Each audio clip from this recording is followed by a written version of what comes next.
Donc, bien, on vous remercie Olivia et moi pour nous donner cette occasion de présenter notre projet.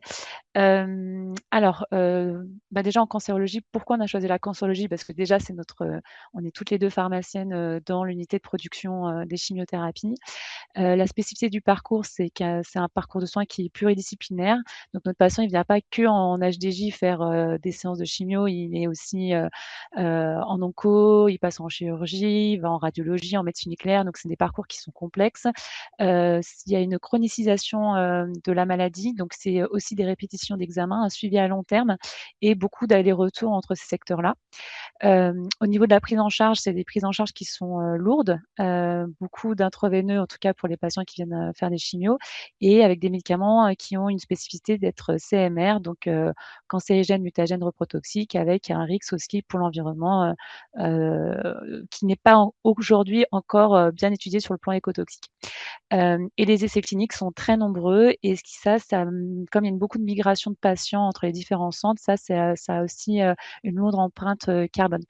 Donc voilà, c'est pour replanter un peu le contexte, au niveau de la cancéro et la séance de chimio, enfin, le patient quand il vient en chimio, en hôpital de jour, en fait, il n'y a pas qu'une infirmière et sa poche, qui viennent, voir le patient. Il y a toute une série, en fait, d'acteurs qui sont là. Donc c'est un écosystème qui est à la fois, transversal et pluridisciplinaire. Donc il y a certes la pharmacie forcément, mais le service de soins, les autres services administratifs, les services techniques, les patients, les industriels. Donc voilà, donc on a un peu, tout répertorié. Sur cette diapositive, en fait, on mesure pas le médicament de chimiothérapie, c'est pas un médicament, lambda. C'est que nous, en France, on passe par nos unités de préparation, des cytotoxiques et donc c'est des environnements qui sont, extrêmement contrôlés. Donc on est dans une zone d'atmosphère contrôlée, une ZAC, avec des réglementations qui sont très strictes et là, on a représenté pour une poche de Keytruda tout le matériel qui est nécessaire pour faire juste une poche, avec, bah, l'équipe qui est là et puis en plus, on a des contrôles analytiques et tout ça. Donc c'est quand même, c'est pas, le médicament qui arrive sur le quai de livraison de la pharmacie qui part directement, dans le service de soins. Il y a quand même une étape qui est très énergivore et qui a beaucoup de consommables également. Et puis dans le service de soins, eh bien, on livre la poche. La poche, elle est connectée à un arbre, parfois avec plusieurs poches de rinçage, enfin une poche de rinçage et plusieurs poches de chimio. Le patient, il a une chambre implantable. C'est quand même assez lourd en dispositif. Et donc face à ce constat, en fait, on s'est dit, il y a peut-être quelque chose à faire pour réduire notre impact environnemental. Déjà nous, on était sensibles, bah, quand on rentre en ZAC, à tout ce qu'on voit, tout ce qu'on génère comme déchets et autres. Et donc on a monté le projet Bulle Verte il y a maintenant quelques années et l'objectif, est le suivant, c'était de mesurer parce qu'en fait, on ne sait pas aujourd'hui mesurer l'empreinte environnementale d'une séance de chimiothérapie. Les données à l'époque, il y a 2 ans, 3 ans, bah, en fait, il n'y en avait pas en cancéro. Il commençait à en avoir dans les dispositifs médicaux, dans d'autres secteurs de la pharmacie, mais pas en cancérologie. Ensuite, c'était de dire, bah, on va peut-être aussi se comparer parce que c'est très bien d'avoir une mesure, d'un centre, mais je sais pas, est-ce que je suis haute? Est-ce que je suis basse? Bah, c'est bien aussi de se mesurer. Donc c'est pour ça qu'on a voulu, créer un outil qui aiderait les établissements à mesurer leur empreinte, carbone à ce niveau-là et enfin définir un plan d'action pour réduire. Voilà, donc c'est les 3 objectifs de la bulle verte. Donc l'enjeu est bien sûr environnemental, mais quand j'ai parlé, à mon directeur, de ce projet-là il y a quelques années, il n'était pas très branché environnement et du coup, il a fallu aussi, donner d'autres enjeux. Donc l'enjeu, économique, mais bien sûr on peut gagner sur un poste, mais réallouer cette ressource sur un autre poste, de dépenses. Mais en tous les cas, il y a une anticipation des risques qui est faite, une optimisation, des coûts et au niveau sociétal, parce que quand on étudie le process, et ben, parfois on optimise les process et donc on peut enlever certaines étapes qui, en fait, n'ont rien à voir qui sont parfois inutiles, comme, je pense enlever un sachet plastique, dans nos chimios et ça aussi, ça redonne du sens, au travail, pour, nos préparateurs, dans les AC ou même, de se dire: «Bah, en fait, on produit pour jeter parce que les patients sont annulés, parce qu'il y a un défaut de planification». Donc voilà, c'est plein de choses comme ça où il faut redonner un peu, une motivation et un bien-être au travail. Donc l'enjeu est multiple. Alors les parties prenantes du projet, eh bien, c'est pas que nous à la pharmacie, ça nécessite un partenariat donc avec, déjà le service d'onco évidemment, les patients, mais aussi, les services administratifs et de l'hôpital et puis les industriels parce qu'une analyse de cycle de vie, ça se fait pas que, sur un centre, c'est ça l'écosystème est beaucoup plus large. Donc on a créé un consortium. Donc le projet pilote vient de Saint-Joseph, puisque c'est dans le cadre d'une formation, à laquelle j'ai participé, où j'ai initié le projet et en fait, je me suis rendu compte que je pouvais pas être seule, pour monter ce projet-là. Donc on a sollicité, des établissements qui étaient très motivés dans cette démarche. Donc on était à 8 établissements avec ce qui est intéressant, c'est qu'ils sont répartis sur tout le territoire national, donc c'est pas que, Paris centré et il y a donc beaucoup d'hôpitaux, en province, dans des territoires, comme, par exemple, Nice ou, Nîmes qui drainent aussi des patients qui viennent de loin, avec des tailles d'unités de production complètement différentes, et des organisations différentes. Il y en a qui ont des robots, d'autres pas de robots, d'autres font énormément de poches avec plusieurs sites d'hospitalisation, donc avec des hétérogénéités de pratiques et des organisations différentes. Et ça a été une volonté du projet. Ensuite, on a benchmarké 3 cabinets d'experts pour nous aider à faire notre étude. Et donc là, on a retenu Ecovamed. Et puis après, et bien, comme on voulait avoir aussi des données des industriels, on est allé voir un peu tout le monde, aussi bien des laboratoires pharmaceutiques que des équipementiers, que des laboratoires qui produisent des dispositifs médicaux. Et à l'époque, ceux qui étaient assez motivés pour travailler le projet, c'était plutôt des laboratoires pharmaceutiques. Et ça c'est aussi ça s'explique aussi par le fait que la réglementation française a changé et que l'éco-score joue quand même un peu dans les achats. Mais c'est une aubaine, donc on a expliqué l'objectif du projet et de se dire, bah, alors certes, on a clairement aussi besoin d'argent parce qu'une ACV, ça coûte cher et qu'il nous faut des fonds. Donc c'est pour ça qu'on a réussi on a répondu à des appels à projets, et on a eu une bourse de la Société française de pharmacologie, d'oncologie et de l'Académie de pharmacie. Donc on a aussi démarché les laboratoires pharmaceutiques et en plus on leur a dit: «Mais très bien, mais c'est aussi un projet, un partenariat et il nous faut, qu'on réfléchisse ensemble puisqu'en fait on peut pas réfléchir, en silo». Donc c'est pour ça qu'on a créé ce consortium-là. Donc la mesure, on a choisi comme unité fonctionnelle la séance de chimiothérapie qui est préparée dans une unité de production, cytotoxique et qui est administrée en hôpital de jour et ça dans un contexte français. C'est important parce que les mix énergétiques, au niveau international selon les 10 pays sont différents et en France, on a une énergie, décarbonée. L'étude a été d'abord monocentrique. On a fait donc une analyse de cycle vie. Alors, entre guillemets, puisqu'on a fait un focus sur l'empreinte, carbone, du fait de la robustesse, en fait, des données qu'on a, sur l'empreinte carbone aujourd'hui. Et on a choisi donc 3 médicaments. Donc c'est les 3 médicaments, donc il y a le Keytruda, daratumumab et le Phesgo. Alors chacun avec ses spécificités, mais on a choisi des doses, qui sont, reproductibles et en fait qui correspondent à l'AMM, et qui sont, préparées manière assez standard entre les établissements, pour, justement, faire, une analyse de cycle de vie pour chaque médicament. Donc, bah, voilà, on a fait une analyse de suivi, donc on a fait des fichiers de collecte de données, on a fait, pas mal de choses. Donc, ça a été très bien, expliqué par Bastien juste avant. Donc on a eu les mêmes biais, les mêmes, frayeurs, les mêmes tout pareil.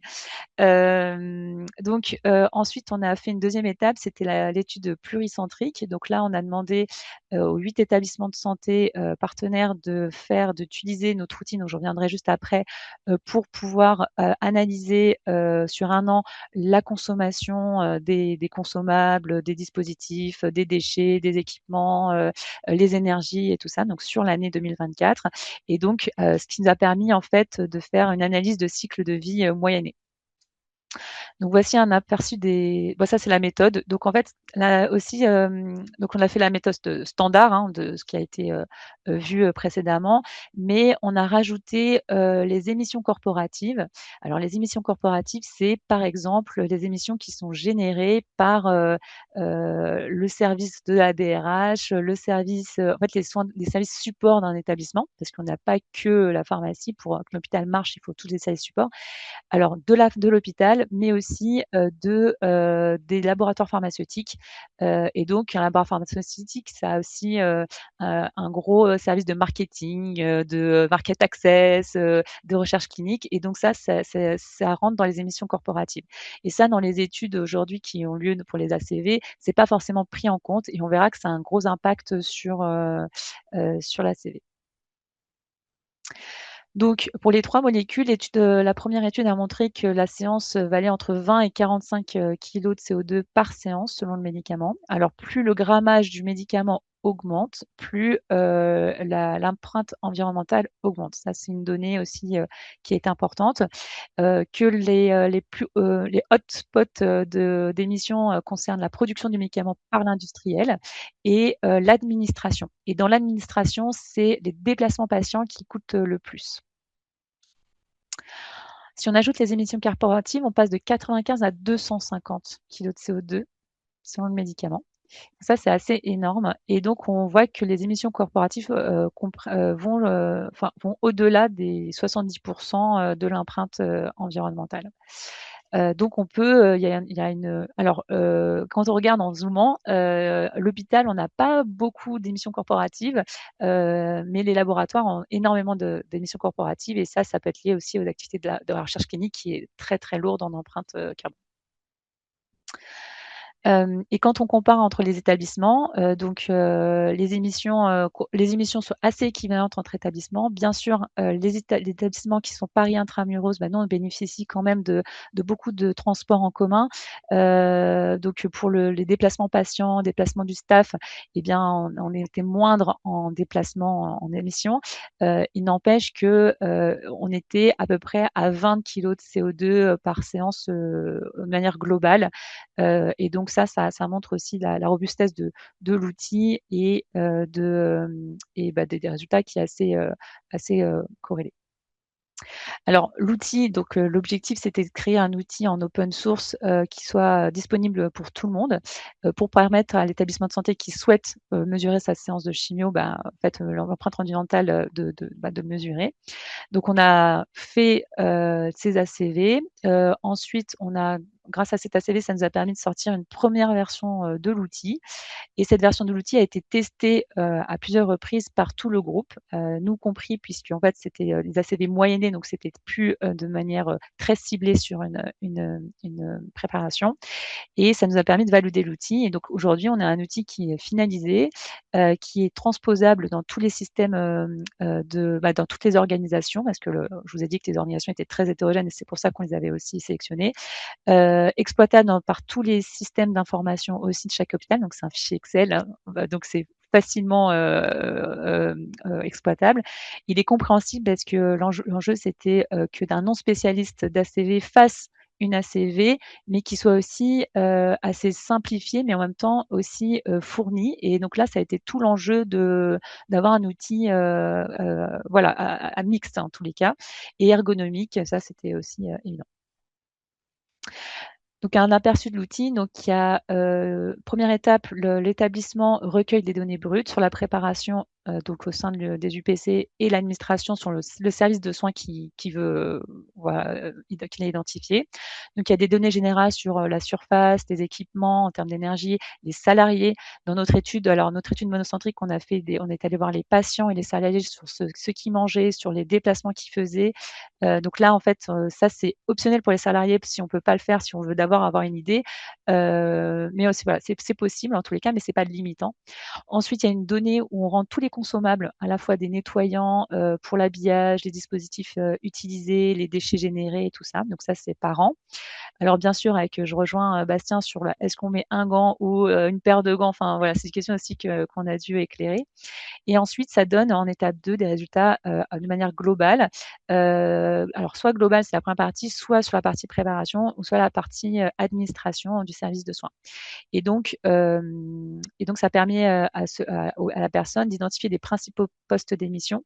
Et ça, c'est dans un objectif de justement d'aiguiller son plan de réduction dans l'empreinte.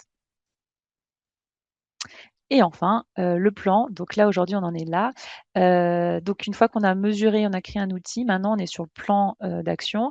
Donc l'objectif, c'était maintenant qu'on a toutes ces données, c'est d'identifier les leviers d'amélioration, de les quantifier, donc c'est ce qu'on a fait, de définir donc le plan d'action, mais en termes d'action pertinente, surtout faisable. Ça, c'est aussi important parce qu'on peut avoir des grandes actions qui sont infaisables et d'autres qui sont faisables avec un petit empreinte, mais voilà, c'est aussi d'évaluer tout ça et proposer des indicateurs de suivi aussi. Et pourquoi? Parce que notre objectif, c'est après ça de nous d'être testeurs de ce plan d'action-là à Saint-Joseph, de dire ce qui marche, ce qui marche pas et les difficultés ou les leviers d'action réalisables, et ensuite de proposer à la communauté sur ce sujet-là, en fait des recommandations avec un plan de suivi, avec des indicateurs justement pour que ça soit en fait efficace et pratico-pratique.